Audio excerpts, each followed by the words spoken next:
Assalamualaikum warahmatullahi wabarakatuh. Selamat pagi teman-teman semua, pagi menjelang siang ini ya.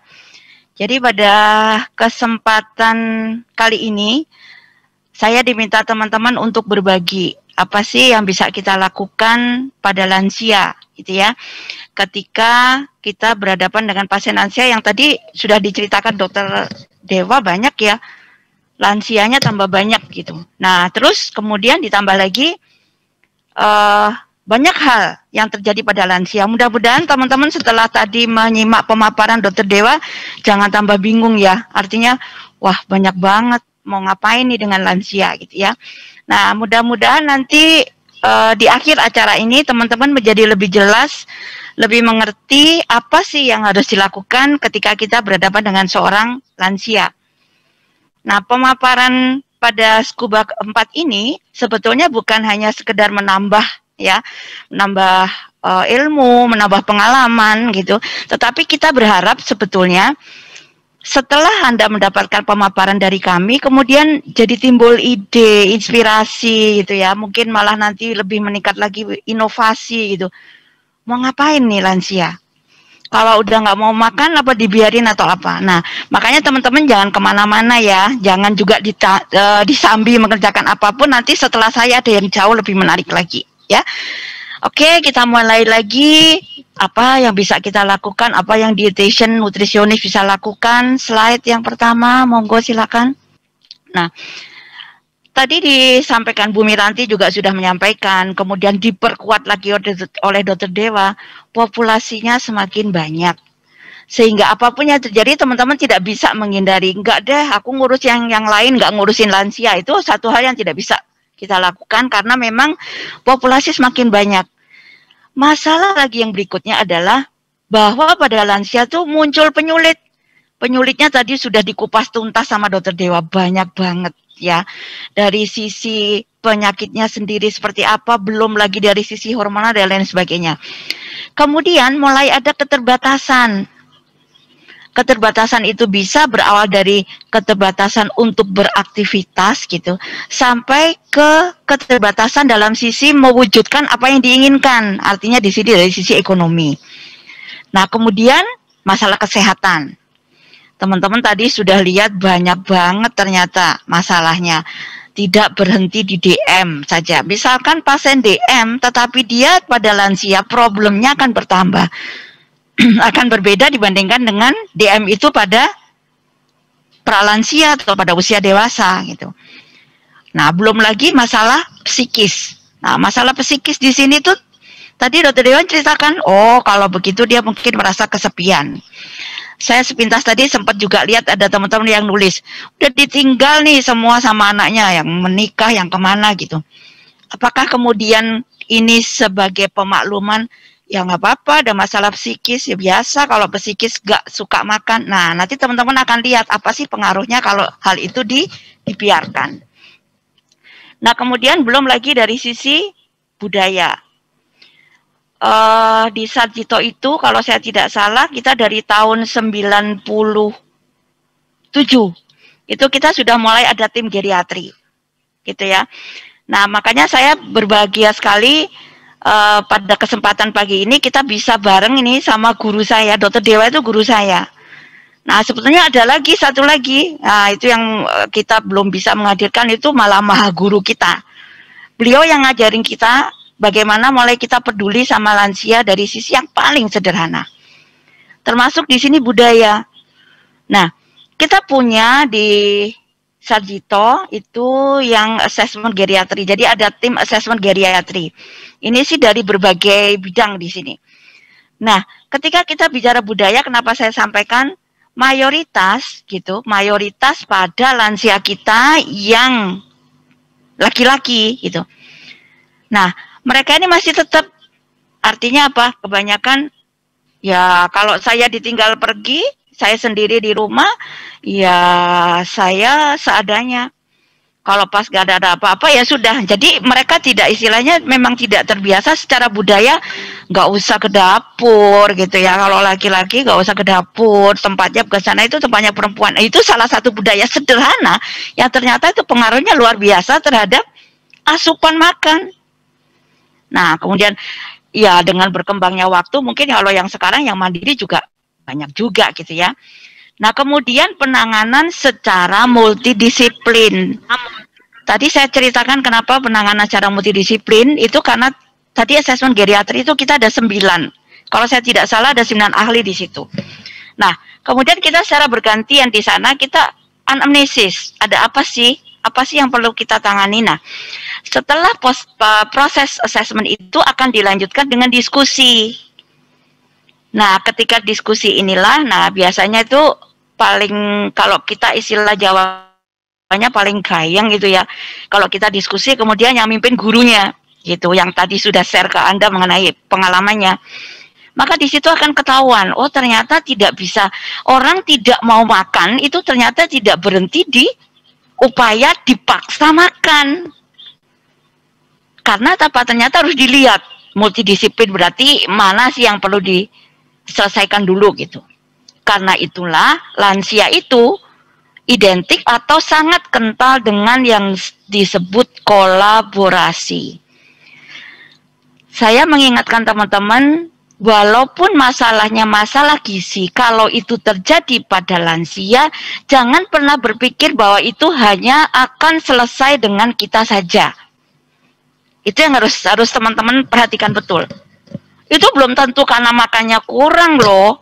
Nah, misalnya seperti itu. Itu maksud saya menceritakan ke teman-teman kenapa kita harus ada sebuah kolaborasi, gitu ya. Next slide. Nah, karena apa? Karena gizi pada lansia itu tidak sekedar masalah makan dan minum, gitu. Tadi Dr. Dewa juga sudah menyebutkan ya, kasus malnutrisi.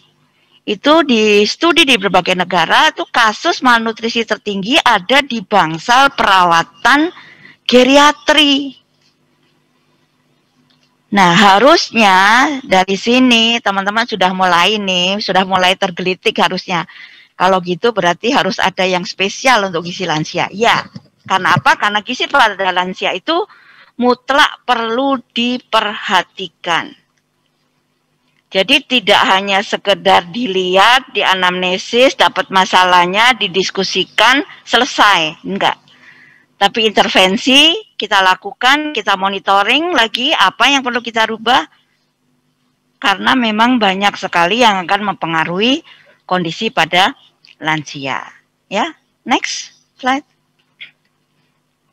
Nah, ini sekedar informasi buat teman-teman. Ternyata lebih dari 10% loh, ya, yang artinya dia tidak di institusi.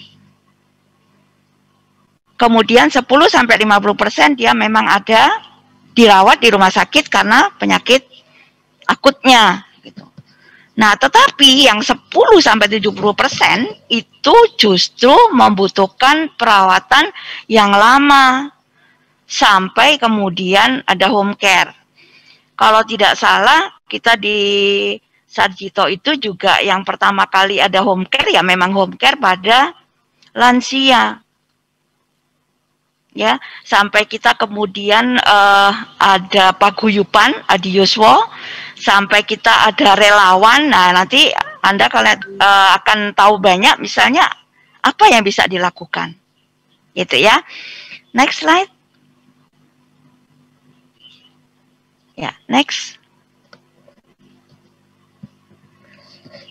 Nah, terus kenapa kita harus perhatian? Kalau tadi banyak disinggung, banyak di ruang perawatan geriatri, angka malnutrisinya meningkat gitu.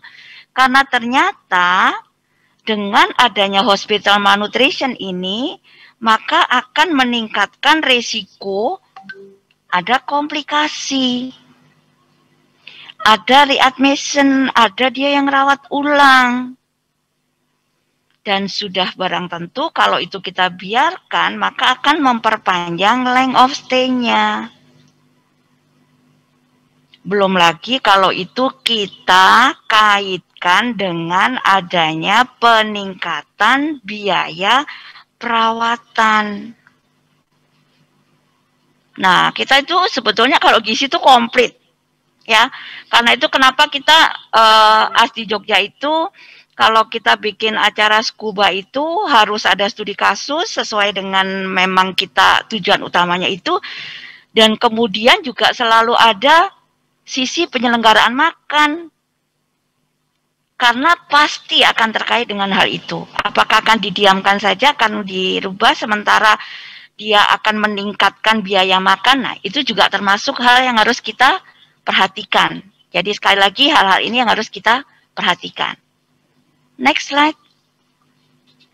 Nah, tadi sudah saya singgung, kalau itu terkait length of stay, itu terkait cost atau biaya perawatan, termasuk di situ adalah biaya makan.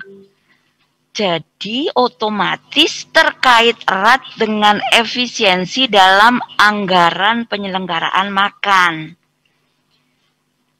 Nah, kalau nutritionist dietitian itu kan sudah terkenal komplit ya. Artinya apa?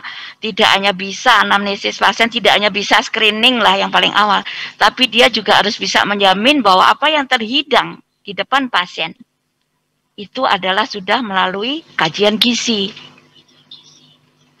Nah, kemudian kalau terkait dengan penyelenggaraan makan, terus kita mau seperti apa?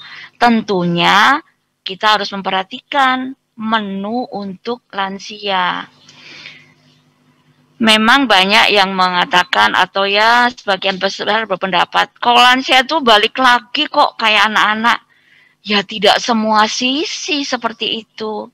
Kalau pada pasien lansia kemudian tidak mau makan, kemudian ya sudah kalau gitu kita ganti aja deh, kita samain sama menu anak, ya malah nggak dimakan. Nah itu salah satu contoh aja gitu ya, nggak otomatis semuanya seperti itu. Ya, next slide. Nah, kalau kita kembali ke malnutrisi, teman-teman pasti sepakat ya. Apapun itu, sebetulnya malnutrisi itu adalah sebuah ketidakseimbangan. Bisa lebih banyak, bisa lebih sedikit. Ya, baik itu protein, energi atau zat gizi lain yang menyebabkan gangguan fungsi pada tubuh. Karena itu, kenapa semua lini harus dilihat, semua lini harus dihitung kebutuhannya. Tidak berhenti di kebutuhan energi, ya, kemudian protein, lemak, dan karbohidrat. Nah, Anda harus sampai semuanya detail, sampai pada cairan. Supaya apa? Supaya kita memperkecil ketidakseimbangan. Kalau angka malnutrisi di sebuah rumah sakit atau di sebuah fasilitas pelayanan kesehatan meningkat, jangan ragu-ragu, kita punya andilnya loh di situ. Jadi kalau kepengen nggak meningkat, ya harus ada actionnya di situ. Nutrisionis atau dietisiannya harus benar-benar bergerak. Mau diapain nih pasien lansia? Walaupun cuma satu tuh ya harus diopeni benar gitu. Ya, nah karena apa? Karena nanti dari satu itu, ini teman-teman kadang-kadang saya pasiennya cuma sedikit kok. Justru dari yang sedikit itu Anda jadi punya pengalaman untuk mengelola yang banyak. Karena itu pasien masih satu, pasien masih dua, dokumentasikan dengan bagus supaya nanti Anda bisa sharing untuk yang lain, supaya nanti jumlahnya lebih banyak. Ya nggak apa-apa, kita sudah punya pengalaman yang seperti ini, apa salahnya kita coba di jumlah yang lebih besar supaya kita bisa memperkecil angka malnutrisi. Ya, slide berikutnya. Nah, lansia itu memang spesifik, unik kalau saya boleh bilang. Sehingga di dalam pemberian asuhan gizi pun harus spesifik. Spesifik dalam penentuan status gizi. Artinya dalam penentuan status gizi, ya kalau Anda sudah punya pasien lansia, jangan pernah menggunakan data tinggi badan. Karena tinggi badannya sudah tidak tinggi badan yang sebenarnya. Monggo silahkan dipelajari lagi apa yang bisa kita ganti. Gitu. Jadi sudah loh, setelah hari ini kalau punya pasien lansia tidak boleh pakai data tinggi badan ya. Kalau misalnya masih ada yang pakai, berarti yang salah di Scuba 4 ini kayaknya gitu ya. Kemudian dihitung kebutuhan zat gizinya. Tadi saya bilang jangan berhenti di zat gizi utama. Apa natrium tidak perlu, apa kalium nggak perlu. Perlu dong. Kalsium apa tidak perlu? Sangat-sangat perlu. Gitu. Jangan disebutkan bahwa lansia itu karena faktor usia, osteoporosis yang nggak apa-apa, namanya juga faktor usia. Jangan pernah kita berpikir seperti itu, ya, karena kita bisa berupaya untuk menghambat, ya, menghambat. Kalau sudah disebut osteoporosis, ya sudah, Anda harus kolaborasi, nanti dokternya yang memberikan suplemen dan yang lain sebagainya, kita yang memberikan edukasi bagaimana caranya supaya suplemen yang dikonsumsi itu menjadi lebih efektif gitu. Nah, kemudian spesifik dalam implementasi seperti yang tadi saya ceritakan, gitu kan? Nah, mungkin kalau gitu dibiarkan dalam wujud misalkan sudahlah adanya ini kita juga ini, tidak bisa. Pendekatan nanti Anda akan lihat apa sih yang menjadi pokok dari diskusi kita pada pagi ini, gitu ya. Yang terakhir terkait dengan edukasi. Seringkali kan orang bilang, wah saya nggak berani, saya nggak percaya diri ngasih edukasi sama lansia. Karena lansia itu kan sudah banyak nih pengalamannya, loh saya pengalamannya. Nah, jangan pernah berpikir seperti itu. Karena sebetulnya Anda kalau melakukan sebuah edukasi, siapapun yang di depan Anda, walaupun bukan lansia, Anda harus menganggap bahwa dia adalah orang yang sudah kaya pengalaman, sudah kaya ilmu, kaya pengetahuan, gitu. Supaya tidak ada kesan dalam tanda petik menggurui. Nah, memang kalau ada kesan seperti itu pada lansia menjadi kadang-kadang sulit ya, seperti itu. Tetapi coba aja Anda rasakan. Kalau Anda sudah bisa dalam tanda petik mengambil hatinya lansia ketika Anda memberikan edukasi, lancar jaya semuanya. Apapun yang kita sarankan dengan senang hati akan dilakukan. Anda boleh coba. Ya, oke. Next slide. Nah, ini problem gizi. Yang saya cantumkan di sini, ini yang banyak berkaitan dengan gizi. Yang pertama adalah penurunan nafsu makan. Nah, jangan dikira kalau orang penurunan nafsu makan itu karena nggak cocok sama yang disajikan di depan. Belum tentu. Itu ya. Kadang hal yang sepele saja bisa menurunkan nafsu makan. Hidangannya bagus. Disertai dengan garnish, pokoknya cantik banget gitu. Yang nyajikan nggak ada senyumnya, ya sama aja. Ya kan? Di rumah juga begitu. Coba kalau yang menyajikan itu dengan tampilan yang menarik dan lain sebagainya, wah otomatis akan lebih meningkat nafsu makannya. Nah, otomatis kalau ada penurunan nafsu makan, maka akan terjadi penurunan berat badan. Akan lebih cepat memang. Nah, kalau perubahan ambang kecap tadi Dokter Dewa sudah menceritakan ya, karena ada penurunan produksi saliva dan lain sebagainya, belum lagi efek samping obat. Kaget juga tadi saya lihat ternyata 250 macam obat yang Dokter Dewa menyampaikan pengaruhnya. Nah, karena itu kenapa perlu kolaborasi? Dokternya juga mesti tahu kalau ternyata dengan diberikan obat itu jadi seperti ini loh dok, lansia saya makanya nggak mau itu. Kalau kita dari nutrisionisnya, dari dietisiannya tidak menyampaikan ke dokternya, ya dokternya nggak akan sampai ke situ karena fokus beliau adalah pada hal yang lain gitu. Nah, kemudian ada gangguan mengunyah. Nah, ini harus hati-hati karena seringkali hal seperti ini disebabkan kita nggak care aja gitu. Bahwa ternyata sebetulnya dia sudah mengunyahnya susah, berarti kita harus menampilkan yang seperti apa ya, yang kita sajikan yang seperti apa gitu. Jadi kalau kita sudah tahu kalau misalnya edentulus atau mungkin udah banyak lah yang giginya yang tanggal masih juga diberikan potongan-potongan daging, lah itu berarti ahli gizinya nggak care, dia nggak peduli, nggak sayang lansia itu kalau seperti itu. Kemudian gangguan menelan mungkin karena penyakit dan lain sebagainya. Kemudian konstipasi atau sembelit tadi itu salah satu yang menyebabkan adalah atau merupakan pengaruh dari obat, itu juga harus kita perhatikan. Nah, kemudian kesulitan akses makan. Jangan dikira karena sekarang sudah tinggal pencet aja semua datang sendiri, belum tentu, karena tidak semuanya bisa bisa memahami cara seperti itu. Kemudian dari sisi yang lain juga banyak yang perlu diperhitungkan dengan hal itu gitu ya. Makanya kalau ada yang tanya, oh kalau sudah ditinggal sendirian di rumah seperti apa? Ya harus tetap diperhatikan dalam arti bagaimana dia bisa mendapatkan makanan itu gitu. Nafsu makannya bagus. Tidak ada perubahan di ambang kecap. Tapi yang dimakan gak ada. Ya sama aja kalau seperti saya seperti itu.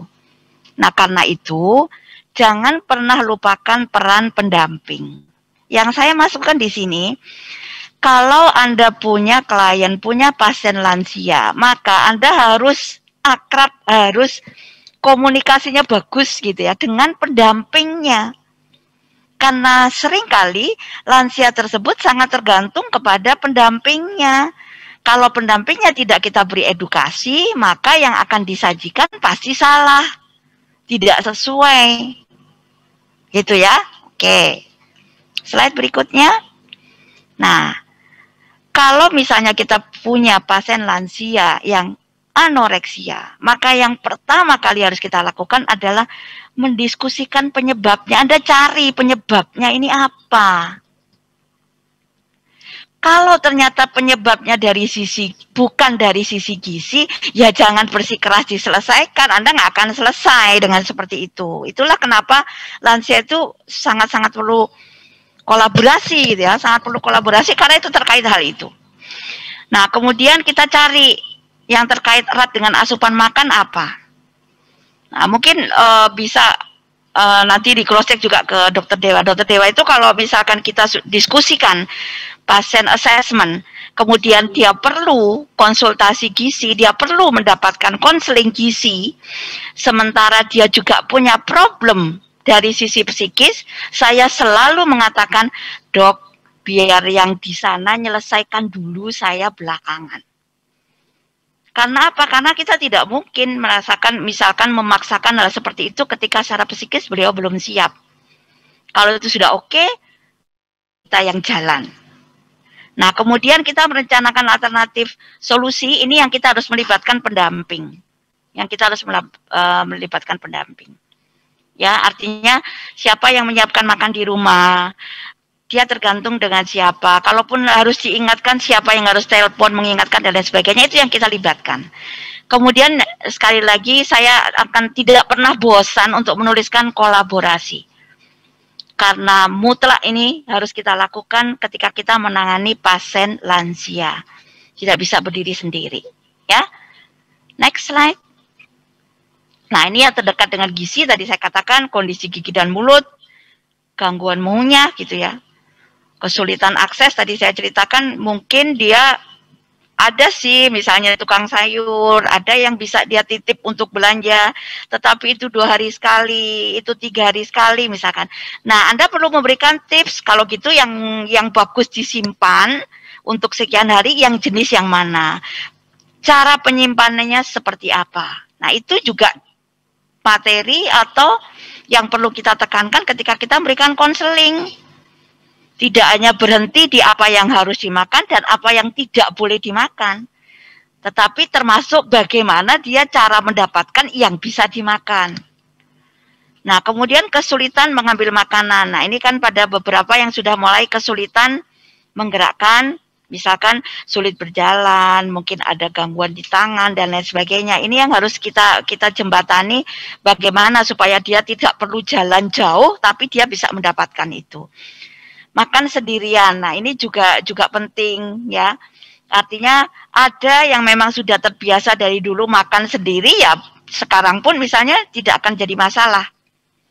Tetapi ada yang dulu selalu bersama-sama, kemudian sekarang kok jadi sendiri, itu juga menimbulkan masalah tersendiri. Nah, itu yang saya katakan harus dibicarakan dengan keluarga.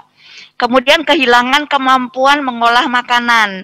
Dulu saya bisa apa-apa, saya masak sendiri sehingga saya bisa menyajikan apa yang saya inginkan. Nah, ketika itu tidak bisa terjadi, ketika itu sudah tidak bisa saya lakukan, apa yang harusnya kita lakukan? Kita bicarakan, kita diskusikan itu. Karena itu besar juga pengaruhnya terhadap asupan. Ya. Next slide. Ya, next. Nah, Ini gangguan metabolisme tadi dikatakan dokter Dewa, efek samping pemberian obat. Tadi saya sebutkan dokter Dewa menyebutkan itu 250, saya sampai kaget tadi ya, banyak banget gitu. Padahal lansia itu, ini pengalaman kami ketika kami melakukan assessment, karena kan salah satu ada teman farmasi ya di dalam tim assessment geriatri itu. Itu bisa satu pasien itu bisa mengkonsumsi 11 macam obat. Ya nggak bisa kita salahkan karena mungkin dia kalau sakit kepala dokternya A, kalau yang dadanya berdebar dokternya B, kalau perutnya mules dokternya C, itu bisa saja terjadi seperti itu. Nah nanti setelah dirembuk bareng, nah karena biasanya lansia itu patuh-patuh banget, jadi disuruh apapun dilakukan, tapi dengan adanya assessment geriatri yang tadi saya sebutkan itu bisa dikurangi. Sehingga efek sampingnya harapan kita juga akan berkurang.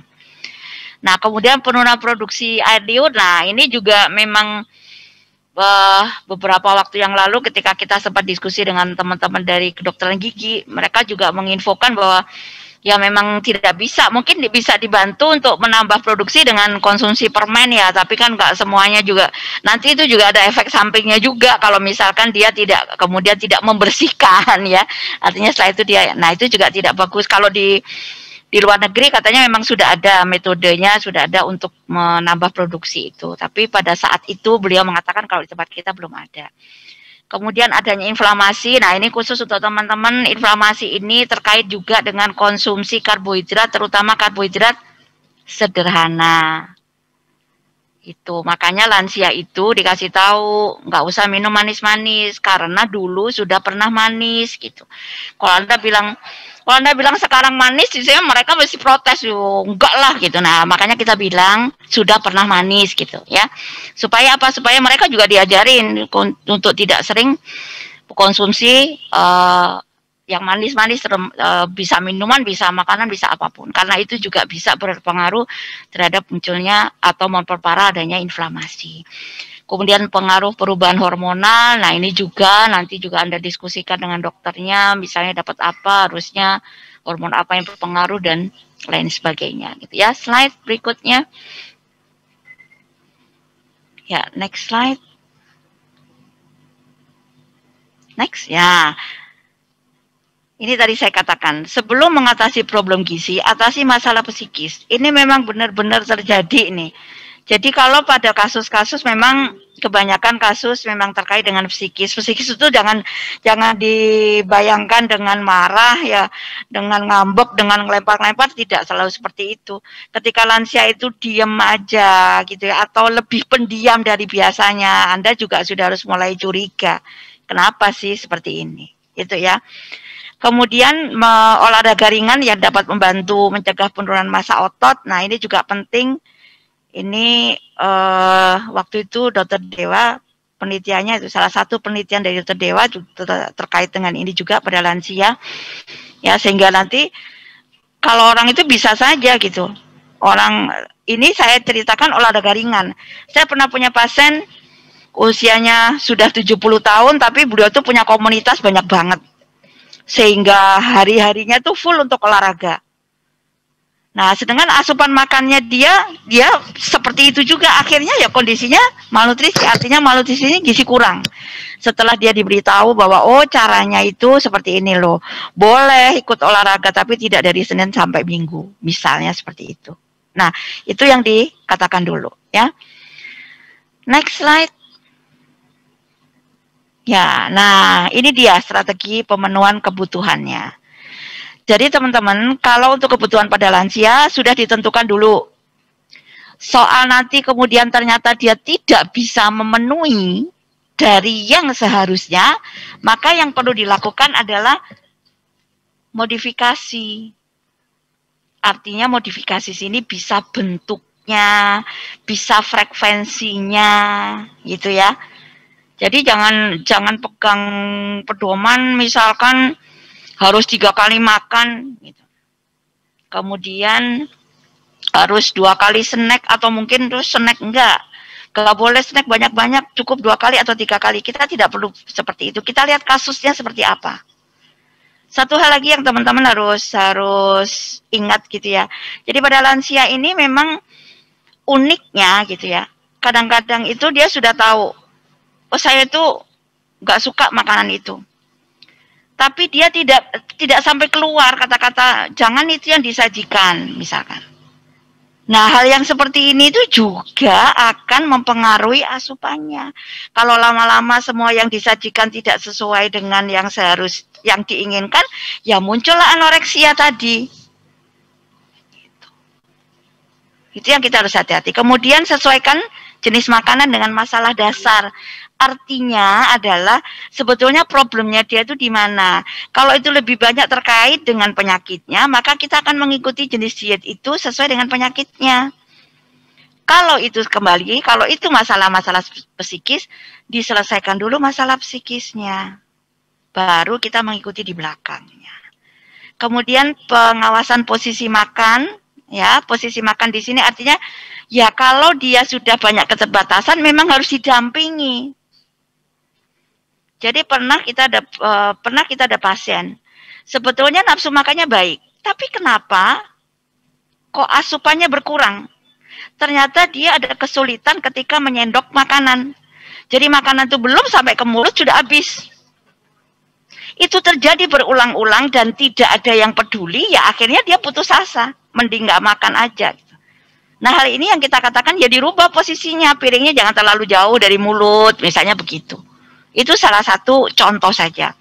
Libatkan pendamping, ini juga akan selalu saya ulang-ulang karena ini adalah poin terpenting pada saat kita memberikan pengelolaan gizi pada lansia. Kalau pendampingnya cuek, ya pendampingnya ini yang diberi pelatihan, mungkin perlu pelatihan sampai 5-6 kali pelatihan gitu ya. Pendampingnya, jangan lansianya nggak salah, tapi pendampingnya. Itu yang perlu Anda perhatikan. Next slide. Nah, ini modifikasi. Nanti banyak sekali yang akan ditampilkan nanti ya. Yang jelas modifikasi menu. Teman-teman, sekali lagi saya ingatkan, kalau yang belum, monggo mulai. Kalau yang sudah, dipertahankan, ditingkatkan. Harus punya menu untuk lansia di rumah sakit. Itu ya. Jangan disamakan, oh ya gini kan harus yang empuk-empuk, jadi kita samakan aja deh menu lansia dengan anak-anak misalnya. Sebetulnya tidak bisa seperti itu. Karena berbeda, kalau anak-anak mungkin suka sayur bening, kalau lansia suka lodeh, kalau di Jogja misalnya seperti itu. Kita nggak bisa nyamakan seperti itu ya. Nah kemudian cara pengolahan ini yang harus diperhatikan. Problem terbesar memang adalah mereka pemanasan berulang. Karena itu ya diajarin masaknya yang nggak banyak-banyak. Jadi mungkin lansia itu sudah saatnya ganti alat itu, mungkin penggorengan, panci dan sebagainya gede-gede diganti dengan yang kecil-kecil aja yang kayak anak kos gitu ya. Supaya sekali makan selesai. Jangan dipanas berulang. Itu akan sangat merugikan beliau. Kemudian frekuensi makan ya kalau misalkan tidak bisa makan utamanya itu banyak-banyak porsinya, ya porsinya yang diperkecil atau dibalik. Makanan selingan atau snacknya itu yang fungsinya menjadi makanan utama tidak masalah. Nah saya tuliskan libatkan lansia, kenapa? Lansianya itu harus diajak ngomong, ditanya maunya yang seperti apa, pengennya yang seperti apa. Kalau lansia tidak dilibatkan maka jangan pernah Anda merasa bisa mengatasi anoreksia, nggak akan pernah bisa. Wong Anda nggak tahu kok maunya dia apa kan gitu. Dia pengennya sop yang Anda tampilkan tumis, ya kenapa dia mau makan itu, ya nggak bakalan. Saya maunya yang berkuah, ya sudah harus yang berkuah. Saya nggak suka yang berkuah, saya lagi pengen yang kering-kering, ya disajikan yang kering. Itu yang saya maksud dengan libatkan lansia. Next slide. Nah ini penting, pada lansia itu memang di indera perasanya dia sudah kehilangan rasa manis dan asin. Karena itu saya katakan jangan menyiapkan garam meja ya. Di meja makan dikasih garam meja, itu karena kurang asin terus tambahi terus sama dia gitu ya. Nah itu yang luar biasa, nanti kita nggak bisa tahan. Dan kemudian lansia itu memang cepat kenyang. Jadi lansia itu jangan dibilang rewel, kalau makan sedikit aja udah nggak habis atau selesai itu berarti Anda yang memberikan porsi terlalu besar. Sebetulnya ini loh kesamaannya lansia dengan anak-anak itu. Kita sebagai keluarga yang salah menetapkan target. Jadi kalau ada anak sulit makan, sebetulnya itu bukan anaknya yang sulit makan kok. Yang sulit itu orang tuanya. Nah pada lansia juga begitu. Jadi bukan lansianya yang rewel gitu ya. Tapi anggota keluarga yang lain yang rewel. Gitu. Next slide. Nah ini berat badan pada lansia itu bisa karena supaya kurang sehingga menjadi wasting. Kemudian karena katabolisme muncul kaheksia. Dan kemudian adanya penurunan massa otot sehingga muncul sarkopenia. Ini juga penurunan berat badan pada lansia ya, akibat penurunan berat badan pada lansia. Next slide. Nah, ini asupan gizi yang tidak memadai, pengaruhnya seperti ini dan Anda harus hati-hati ini fokusnya yang di nomor 1, 2, 3, 4, 5 infeksi yang saat ini sedang kita alami semuanya. Jadi lebih hati-hati pada lansia karena ketika asupan gizi tidak memadai itu yang akan terjadi. Dan yang terakhir itu yang lebih menakutkan lagi karena ini harus kita jaga jangan sampai lansia itu jatuh karena asupan gizi yang tidak memadai. Next slide.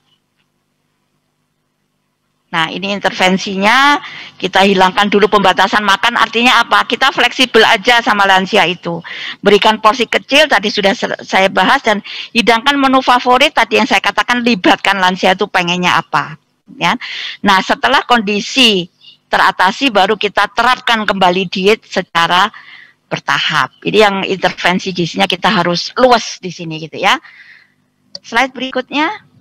Masih ada, next slide. Nah, ini gangguan indera penciuman dan perasa, karena itu kita gunakan aditif untuk meningkatkan penampilan. Wah, nanti ada yang setelah saya ini akan bahas lebih bagus lagi gimana harus tampil ya, aromanya harus seperti apa. Dan memang kita berikan bentuk cair dulu gitu ya, supaya pengosongan lambung lebih cepat sehingga kita lebih bisa menambah porsinya. Nanti kalau sudah kondisi terkendali ya kita kembali ke apa yang diinginkan lansia. Ketika itu masih ada gangguan indera penciuman dan perasa, kita arahkan dulu untuk yang cair ya makanya. Ya. Next slide. Ya, ini kolaborasi sekali lagi, ini yang harus nutrisionis atau dietitian lakukan, kolaborasi, cari alternatif solusi, pahami metabolisme. Ini adalah asuhan gizi yang selama ini sudah kita lakukan pada pasien. Saya menekankan ini untuk pasien geriatri. Di sini ada yang penting, kita harus kaji dehidrasinya, kaji aktivitas olahraganya, dan kita harus memberikan konseling yang solutif. Jadi jangan hanya sekedar apa yang boleh dan apa yang tidak boleh dimakan, bukan itu yang dibutuhkan. Ya, next slide. Nah, ini kebutuhan. Kita gunakan formula perhitungan yang mempertimbangkan faktor usia. Monggo silakan apa saja bisa. Kemudian tadi sudah saya sampaikan dihitung sampai kebutuhan cairan dan berikan tahapan pada pemenuhan kebutuhan kalau ada kesulitan di dalam daya terima. Ya, next slide. Ya, nah ini inti dari apa yang saya sampaikan pada teman-teman siang ini. Kunci sukses Anda di dalam menangani anoreksia pada lansia adalah konseling gizi yang Anda berikan. Sebaik apapun diet yang Anda berikan, tanpa Anda berikan konseling gizi, tidak akan pernah menjadi kunci sukses Anda dalam menangani geriatri atau lansia. Ya, next slide. Next slide. Ya, saya kira itu yang terakhir saya sampaikan. Terima kasih dan mohon maaf kalau masih ada beberapa kekurangan dan mudah-mudahan kita masih punya banyak waktu untuk bisa diskusi. Ya. Terima kasih, sampai lagi. Assalamualaikum warahmatullahi wabarakatuh.